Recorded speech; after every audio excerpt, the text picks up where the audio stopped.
$1.9 trillion coronavirus relief package. New bipartisan legislation calls for improved tractor-trailer safety on the road, and a new test for COVID-19 that involves screaming. The four states' most watched news starts now. The Senate moves closer to voting on President Biden's coronavirus relief package, dubbed the American Rescue Plan. This is Koam News at noon. I'm Tanya Bach. Topping our first 7 minutes, the Congress and COVID relief.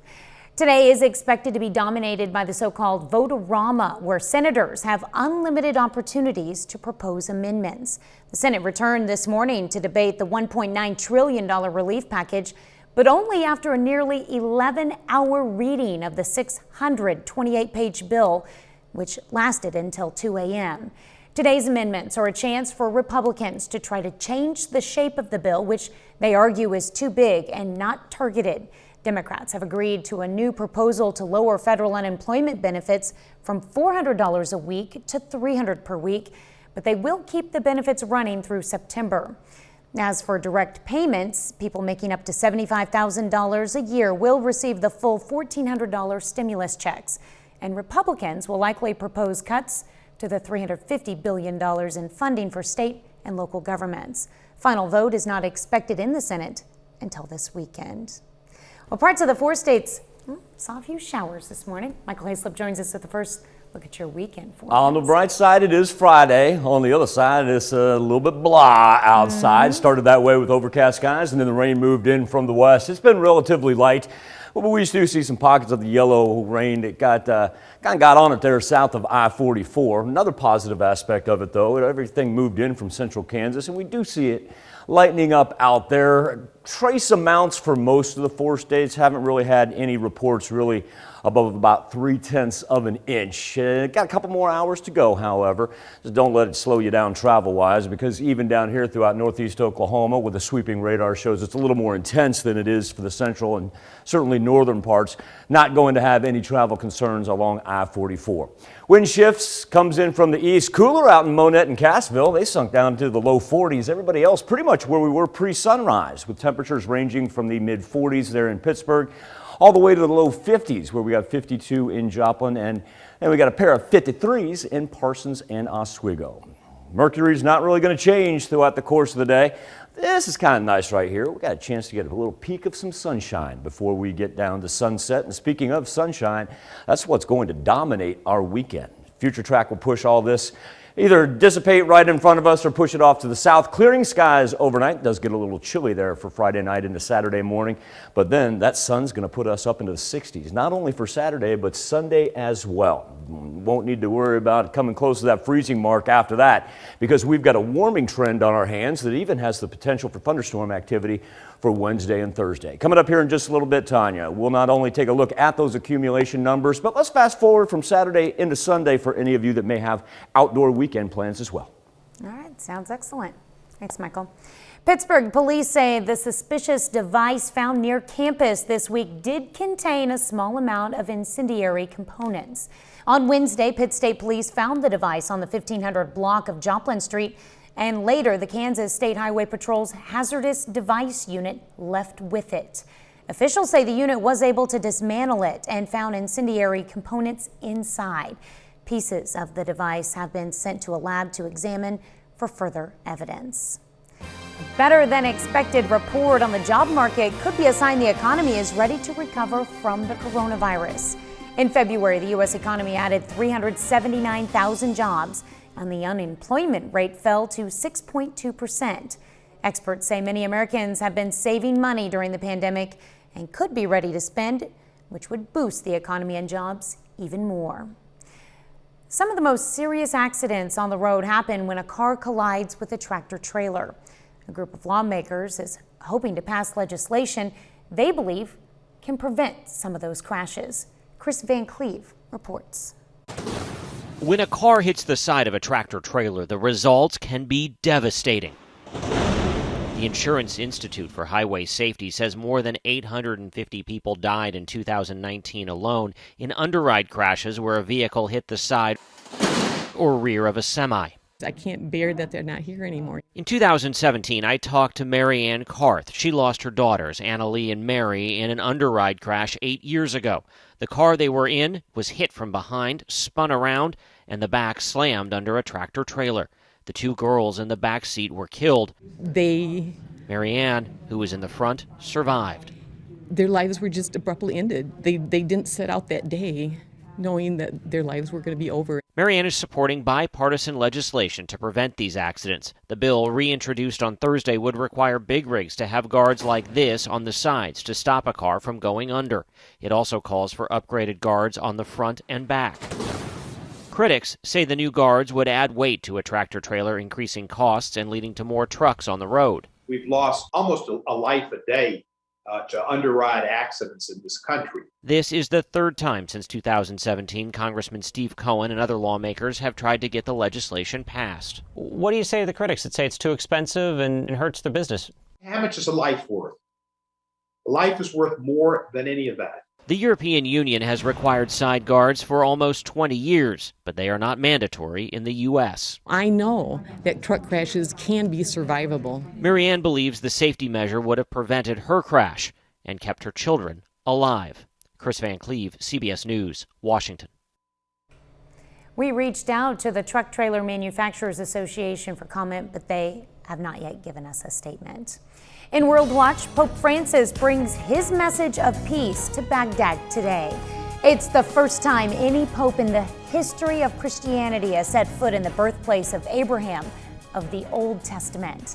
The pontiff's 4-day trip is a show of support for the dwindling Christian community there, which has been suffering under attacks from Islamic militants. Pope Francis's trip is controversial. It comes as COVID-19 infections are rising in Iraq, and there are concerns over the country's security. That's a look at today's top stories and weather in our first 7 minutes. Up next on KOAM News at noon, we check out an ear-piercing technique that can be used to test for COVID-19. And later, we're making skillet Parmesan pork in the Mr. Food Test Kitchen. A Dutch inventor is testing a possible new way to screen for coronavirus infections. And it's creating a bit of an uproar. CBS's Tina Kraus explains. The unpleasant nature of a COVID test is enough to make some people flinch. Others can't help but scream. A method being trialed in the Netherlands requires people to let out a shout or a song inside an airlocked cabin to give inventor Peter Van Wees enough potential germs to test for COVID-19. If you are spreading and yelling and screaming, you're spreading tens of thousands of particles which contains the coronavirus. An industrial air purifier creates a whirlwind in the booth and collects particles to be analyzed. If someone is infectious with the coronavirus, the numbers of that specific diameter will go way up. 3 minutes after he hollered, Ismail James got some good news. Niet het coronavirus. He's told it's not COVID, just a cold. It's always very nice to scream when nobody can hear you though. And yeah, I think it's a good way of meditation as well. The ear-piercing technique is still being perfected. Until then, all that crying out can be used as COVID therapy. Tina Kraus, CBS News. The creator of Cuba Virus Protector hopes the machine could one day be used as a potential screening tool at concerts, airports, and in offices. Still to come on the KOAM News at noon, Mr. Food. If getting dinner on the table in about 10 minutes sounds too good to be true, pinch yourself, because today's One Pan Wonder is just that. On your mark, get set, let's get cooking. But first, Michael Hayslip returns with a weekend forecast. That sounds too good to be true. Even with the sprinkles and the mist outside of Television City, we were able to keep the old Vickery 8000 tower cam spot free today. Every now and then, while we've got a mist going on, we'll get a little round that'll come through. put Highway 69, just a miniature little downpour for just a couple seconds, and it moves right through. That's kind of been what we've had all day long throughout the 4 states. Starting to pick up a little bit here as it makes its way out of eastern southwest Missouri toward the Ozarks. The heaviest rain has really been right along the Kansas-Oklahoma state line, tastes down to the south of us, and headed down toward Ponca City. And on the backside of it, as it made a little easterly push and then a southerly dive, this is also a little bit welcome because out to the west, breaking up around Wichita, and that's where our morning rain was coming from, and really up to the north should be done for the day. And now we'll start to let that cloud cover begin to recede. Now we talked about our precipitation accumulation numbers. This is that area that I was talking about that slowly grew down there. They got about 3-4 inches in that small little pocket. Now, fully aware that you probably had some drizzle in your area, but just because it doesn't pop up on the blue, what that means, it just qualifies as trace amounts, not actually measurable precipitation. You got to get a little bit more than 1/10 of an inch to actually show up here on the map. And so we were just in between that, about 1/10 and 1/4. Did pick up some out here right when it started early this morning. It got about 3 to 4/10 of an inch. But that's been about the extent of it. And that's why at the Weather Almanac from Joplin Regional Airport, while they have had light rain, like I said, it just qualifies as trace amounts. It actually doesn't bump our yearly precipitation numbers or our monthly precipitation numbers up, at least for the time being. Of course, we got a little bit to go here, a couple more hours, it'll linger, so we may see as much as 1/10 of an inch. Our temperatures have been stagnant all day long. Mercury just didn't want to budge. That's not necessarily a bad thing, because actually it's quite pleasant when you walk outside right now. This is the system that we are in the midst of. This is a separate one right here that actually moved up from the Gulf. Remember, our system started off the coast of Los Angeles earlier this week, and so we've been able to follow that. Did a good job staying organized, and while didn't ever put down any lightning, never caused any watches or warnings along the entire path over the Rockies and toward us, not too bad that it could stay together that long. Eventually everything going to head off toward the Mississippi. You can see a little warm swath right there that runs through the Big Sky country, and that'll actually help us when we get into Saturday and Sunday. As far as what we're looking at for our day planner, we're going to have temperatures that are just going to hover in the 50s for the rest of the day. A little bit of sunshine just before we get into the Friday evening routine, and then what we'll see for tomorrow are going to be temperatures all the way up into the 60s. See that right there? It's never a good thing when I look at that clock and it's not ticking. Ah, look at that, there we go. Oh my. Yeah, it's all right, we got it. I tell you what, will you flip over to Max 2 for me, Nathan? And we'll go ahead and wrap this up. I got an idea about how we're going to do it. The Skywatch Storm Tracker showing us what we've got here for the rest of the day. And then I will magically do this. Watch this. Glory of technology when you deal with hayslip. We'll make this happen, folks. You can't escape me, 7-day forecast. Then we'll be looking at some thunderstorm activity that wants to pop up there on Wednesday, Thursday, and Friday, but that's not until next week. So get out and enjoy a wonderful, wonderful weekend. Tanya? All right. Sounds like it's going to be a great weekend. We can't complain there. All right. Thanks, Michael. We take this time to honor today's 4-state hero, Seaman Apprentice Karen McRae in the U.S. Navy. The Miami, Oklahoma native joined the military in 1978. She worked as an aviation storekeeper while stationed in Japan. Her unit repaired the sonar planes used to track Russian submarines in the waters between Russia and Japan. To Karen McRae, we thank you, our 4-state hero.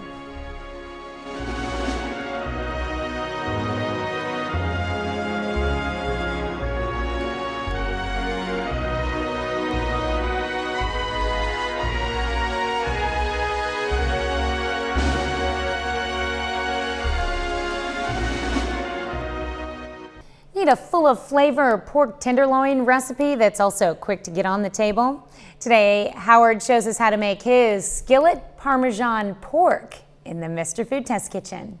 If you're looking for ways to get dinner on the table fast, I mean really fast, nothing beats pan frying.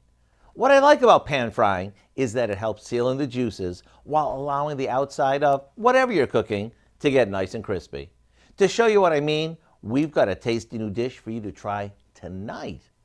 We begin by cutting a pork tenderloin into chunks and then flattening them between a couple of pieces of wax paper or a plastic storage bag. pounding these nice and thin will not only allow them to cook super fast, but it also creates more of a surface area, which is where all the flavor will be. Now we coat our cutlets with some Italian breadcrumbs that we mix with some Parmesan cheese and a bit of salt and pepper. After we cook down some onions and garlic in olive oil, we saute our cutlets in the same pan. The cutlets are going to absorb all that flavor from the onions and garlic while they cook. In less than 5 minutes, when the breading is golden and the pork is cooked through, it's ready to serve. And although this is crazy quick, don't think for a minute that it's going to lack flavor. No siree. It's just the opposite. These are amazing. To get the recipe for what we call our skillet Parmesan pork, all you have to do is visit our website. You know, this is really tasty. I'm Howard with Kelly in the Mr. Food Test Kitchen, where today we found a one-pan way for you to say, ooh, it's so good. Feel it? Tasty. Yeah? Second plate? You can find this recipe along with a lot more good food from the Mr. Food Test Kitchen online. Just go to our website at koamnewsnow.com. Here's a look at our 4 state market prices.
How about 60s as well on Sunday afternoon? Now, over to Down, we'll look at what's coming up tonight at 5. Yeah, a lot coming up. For starters, rising unemployment and hunger in the U.S. have put a strain on many Americans, but it's also had an unexpected side effect, a boom in volunteering. Research shows giving back is good for your health. We're going to look into the benefits. Plus, Pittsburgh resident says the new Kansas Department of Labor security system isn't working, keeping her from applying for pandemic assistance. And the Missouri governor announces a new program to prioritize vaccine shipments to local pharmacies. Hope you join us for those stories. A lot more, of course. It's all coming up on KOAM News at 5. All right, thank you, Dallin. Thanks for joining us for KOAM News at Noon. We'll see you right back here at 5 o'clock.